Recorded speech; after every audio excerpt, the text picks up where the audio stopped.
What's up, GameLeap? I'm known as the Jizz in these parts, and in today's special upload, I'm going to be revealing the 3 best champions for each role on the 11-13 Summoner's Rift. Now, the new patch is live, and this is one of the biggest patches of the season, so to stay on top of who's broken and worth playing in the next 2 weeks, make sure you stay tuned. Some of these picks are definitely going to surprise you. Now, just as we get into the cream of the crop, I want you to check out another cream of the crop, and that's our website, GameLeap.com. We are the only League of Legends website that uploads up to 20 fresh original videos a week that are made by the top 0.01% of players to help you become one of us. So to stop winning and losing on repeat, sign up, links in the description and comment section. Alright, let's get into it. I want to start in the top lane here, guys, and the 3rd best champion you can pick in the top lane this patch is Trundle. Now, there are 3 reasons why I think Trundle is going to be super OP for the next 2 weeks. One of the reasons is Divine Sundra. Because he's one of these champions that works so well with Sheen, Divine Sundra being as OP as it is right now, this means Trundle is going to be OP. The second reason is because of one of the new 2 items coming in, Hullbreaker, which is giving you HP, which is a very important stat on Trundle, a bit of attack damage, and it's also giving you those resistances and power in the split push. And if you think of Trundle, he is one of the ultimate 1v1 champions on the Rift, so this is really going to enhance that side lane of yours. And the third reason is because of the new item, Anathema's Chains, and as you can see, this is giving you a whopping 650 health for just 2500 gold. How stupid's that? Now, a little bit of ability haste does come in handy as well, but what's even more OP than all of this is the active. And what you can do with its active, guys, is you select one of the enemy champions, and you can do this from global range, by the way, and this selected enemy champion is going to deal less damage to you, and at max stacks, so once you've taken a certain amount of damage, their tenacity is also going to be reduced, which is great for Trundle because you have a slow in your Q and E, so start erecting those pillars in 11-13, guys. Trundle is going to be one of the best tops. Now, beating Trundle to the number 2 pick is Yorick, and you could well put Yorick number 1, and the reason Yorick is coming in here, guys, is because of that Hullbreaker item I just mentioned. Your split pushing power is going to be off chops. That increased damage to towers, the extra armor and magic resist you're getting, even your large minions, so your super minions and cannon minions, getting more armor and magic resist and dealing an extra 100% damage to towers. This means that when you do get Hullbreaker after your Divine Sundra, that 2 item spike when you're in that side lane, no one is going to stop you. But maybe there is one champion, and coming in at number 1 as the best top laner for 11-13 is Susan. And the reason that Kayn is number 1, guys, above Yorick and Trundle is simply because Nasus, without Hullbreaker and Anathema's Chains, is simply stronger than Yorick and Trundle. The hybrid damage from Divine Sundra works so well with Nasus, of course, and Nasus as a champion is just in a strong position. And I'm sure you don't need me to tell you how good the new items are going to be on Nasus, so the dog comes in as the number 1 top laner. Now, we're going to switch it up. We're going to head to the bot lane here, guys, and talk about the 3 best AD carries of 11-13. And coming in at number 3, this might surprise some of you, is Jinx. Because, you know, Jinx has been the strongest AD carry in recent patches, but this patch, there are 2 ADCs who are stronger, but this doesn't mean Jinx has really fallen off all that much. She's still very good. She still has range in lane, DPS,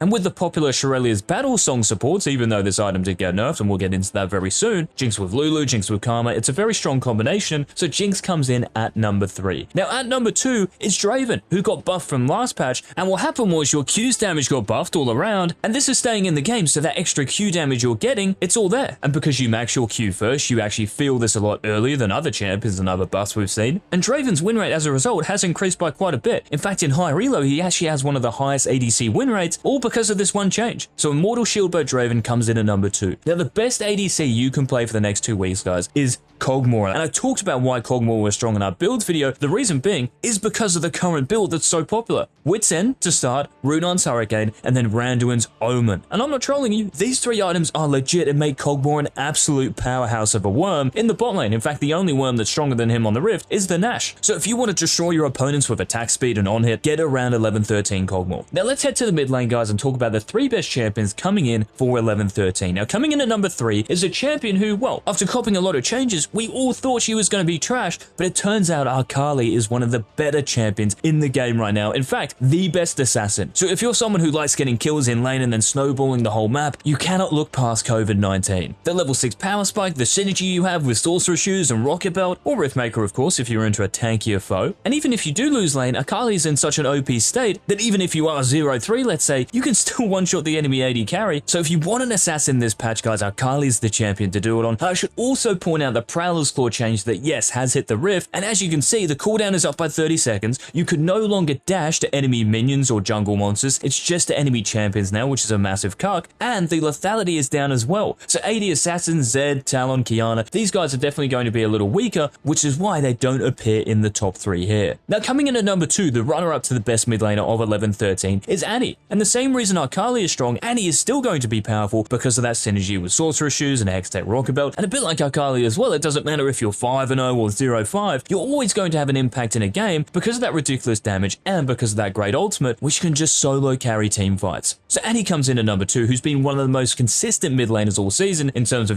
just having a high win rate. Now the mid laner who has had the highest win rate for the whole season, guys, is coming in at number 1 for 11-13, and this is Malzahar, who is sitting around a 53% win rate at the moment, and this patch, this is only going to improve because Liandry's Anguish and Everfrost and Luden's Tempest are decreasing by 200 gold. Now this is obviously important because you're going to get to that mythic spike earlier, and with Liandry's, you're getting access to that mana, that damage, and because you're getting to Anguish earlier, this means you're going to get your subsequent items earlier as well. And this will then activate Anguish's passive, which is giving you ability haze for each major item you have. So on Malzahar, you're going to be nether grasping more people, and you're going to have more of an impact as a result. Not to mention the fact your wave clear is insane, you're a very safe pick. So if you want to chill and win this patch, guys, from the mid lane, Malzahar is the champion to do it on. Now, if you're enjoying these 3 best champs for each role videos, please let me know, guys, by leaving a like down below. And we're going to talk about the 3 best jungle champions for 11-13. And coming in at number 3 is a champion who is going to surprise some of you for sure. This is Taliyah. And honestly, it's like Taliyah has been forgotten about, but I don't know why. She's still one of the best junglers in terms of win rate and high reloads, and she's also one of the best snowballing junglers as well. So if you get 1 kill, you can end games by 15 minutes because of that passive, because of that ultimate, the roaming potential, the pressure you have on a map if you do have a lead is insane. Now you might be still kind of weak in the early game because your cooldowns are long and your clear isn't as good as, let's say, an Udyr or a Rumble, but thankfully with Luden's Tempest, yes, decreasing by 200 gold, you're getting to this spike quicker, which means you can have an influence even earlier in a game. So Taliyah comes in at number 3, and let me know in the comments what you think of this. Now ahead of Taliyah, guys, we have another AP damage dealer coming in at number 2 for the jungle picks in 11-13, and this is Fiddlesticks, who has been killing it this season, and to be honest, should be way more picked and banned. With Sorcerer Shoes, with Hextech Rocket Belt, there it is again, that combination. Your level 6 spike is as deadly as anyone's, and what also makes Fiddlesticks strong is his early clear. You can full clear on your own, by the way, so no help, no leash, by just before 3 minutes and 10 seconds, which I'm pretty sure is the quickest in the game, so Fiddlesticks comes in at number 2. Now the best jungler you guys can pick to win in 11-13 is Xin Zhao, and the reason Xin Zhao is so strong is because of the changes Riot made earlier in the season, so to your W and your E and how these work with one another, and also your build. Gore Drinker is back. Now it's not back to being as OP as it was at the start of the season, but it is back in a pretty strong position, and this gives a champion like Xin Zhao, who does have innate healing, a lot of sustain, not to mention damage, and because of how your W and your E work together now, if you land your W on someone, you can E to them from cross map. This means that actually getting in that fight and initiating a fight is super easy, and yes, because of that Gore Drinker, because of that Steris Gaze, Death Dance, whatever you have